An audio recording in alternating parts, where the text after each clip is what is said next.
seems. I can burn all your pictures, but the memories won't leave. And I never suspected a thing when you gave your right tone, 'cause I was too busy working. And I just can't believe you do this to me.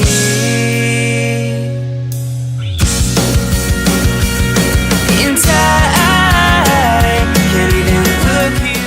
Hello everyone, it's Joy, and today I am going to be doing my December wrap-up. December was an interesting month because the first half of the month was crazy. It was so busy. I was studying for finals, I was finishing up a 10-page paper, and basically just wishing that I was doing anything other than that. But the second half of this month, once I got through with all my work, was super relaxing and really nice and exactly what I needed. So in total, I was able to read 4 books this month, so I'm going to go ahead and share those with you. So the first book that I started this month was probably a mistake because, as I mentioned before, I was very busy, I was studying, I barely had time to breathe, let alone read. But I was like, you know what? I deserve this. I deserve to have some reading time. I've been working so hard. So I was just like, okay, I'll just pick up The Raven Boys and just read a chapter or two. Well, if you've ever read The Raven Boys, you might know how difficult it is to just read a chapter or two because this book is so amazing that it just sucks you right in and you cannot stop reading. From the very first chapter, I was hooked and I was like, wait a minute, she can't kiss her true love? Oh no, that's terrible. Like, what's gonna happen? Obviously she's gonna meet her true love, then she's gonna try and kiss him, he's gonna die? This sounds terrible. I have to read it. And so I would read chapters here and there in between my studying, but once I got done with finals my last day, I went home and I pretty much just read the entire book in one day. And really, if you haven't read this series, it is awesome. I have so many connections to this book. First of all, it takes place in southwestern Virginia, which coincidentally is where I live. So that was really weird to hear like the landscape that I see in my backyard be the center of this amazing fantasy novel. The second is that one of the characters has the same last name as me, so that's pretty cool. I felt a connection there.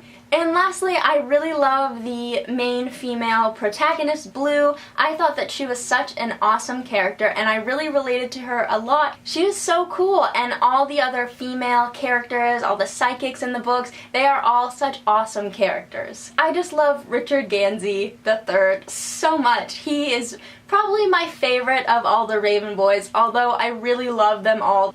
So the next 2 books that I read, I actually read them at the same time, which I don't usually do. I usually like to focus on one book and then when I'm done, start a new one.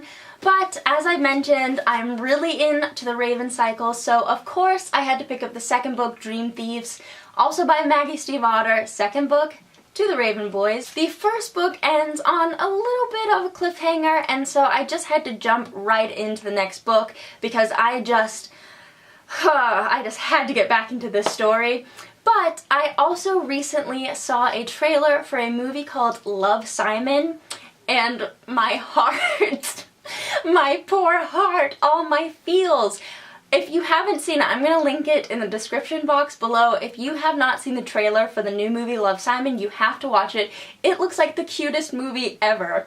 And I was showing it to my friend and she was like, oh, isn't this the book? Isn't this the movie that's based on that book, Simon versus the Homo Sapien Agenda?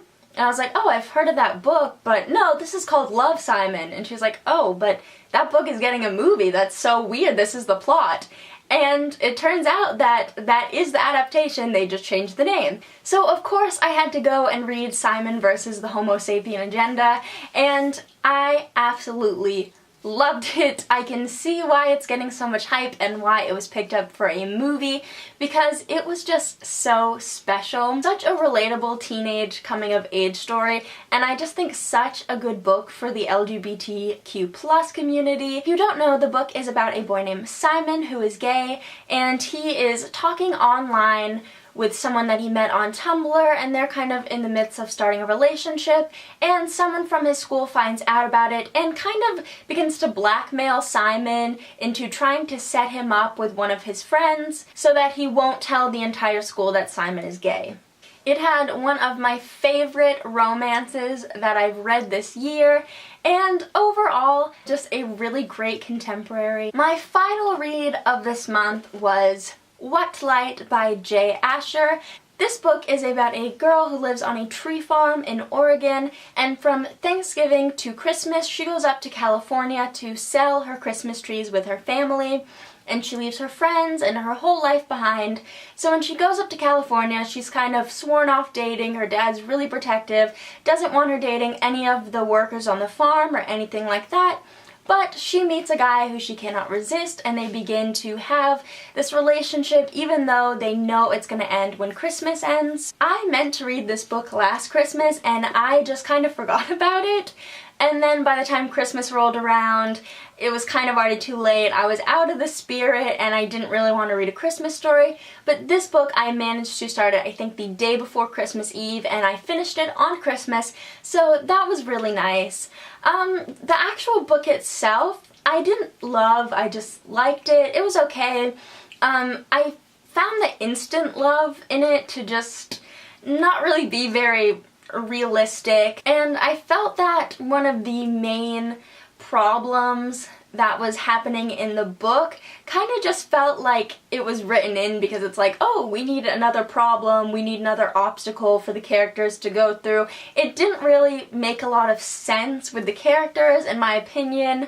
But I do think that it is a fun Christmas read, and there aren't too many books that are centered just around Christmas, so I do think this is a fun holiday, almost like a Hallmark movie kind of read.